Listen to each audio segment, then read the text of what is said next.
Here we go. This is just the time rules.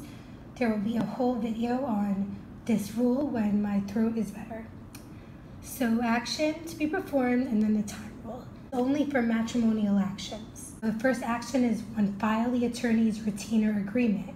Time rule. At the time the statement of net worth is filed, or if there's a substitution of counsel within 10 days of execution. So attorney's retainer agreement within 10 days or at the time of statement of net worth.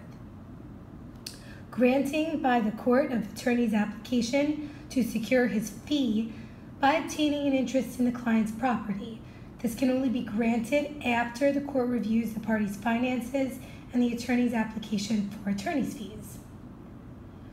Next, filing of the RJI by the plaintiff in matrimonial actions has to be within 45 days from the service of the summons, or if no necessity notice is filed by both parties, 120 days from service of the summons. Something to note here is that it says the court shall accept an RJI that is not accompanied by other papers to be filed in court, notwithstanding 202.6. The court has to order a preliminary conference, a PC, in a matrimonial action, and it has to be held within 45 days after the action is assigned. That is a hard 45-day rule. It's not unless otherwise. Exchange of statement of net worth. It has to be at least 10 days before PC. So the parties have to exchange the statements of net worth at least 10 days before the date for the preliminary conference. Completion of discovery and filing of the note of issue. This has to generally be within 6 months after the PC is completed.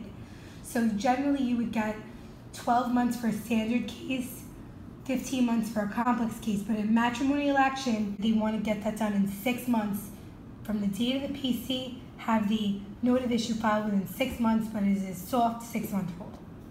File a list of suitable attorneys and a list of neutral experts, and that has to be done within 30 days of the PC, and then the court will select an AFC and a forensic evaluator from those lists.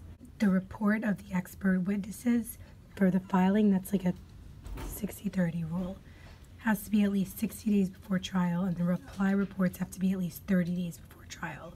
They have to be filed with the court. A motion for intermediate child support must be determined within 30 days after submission.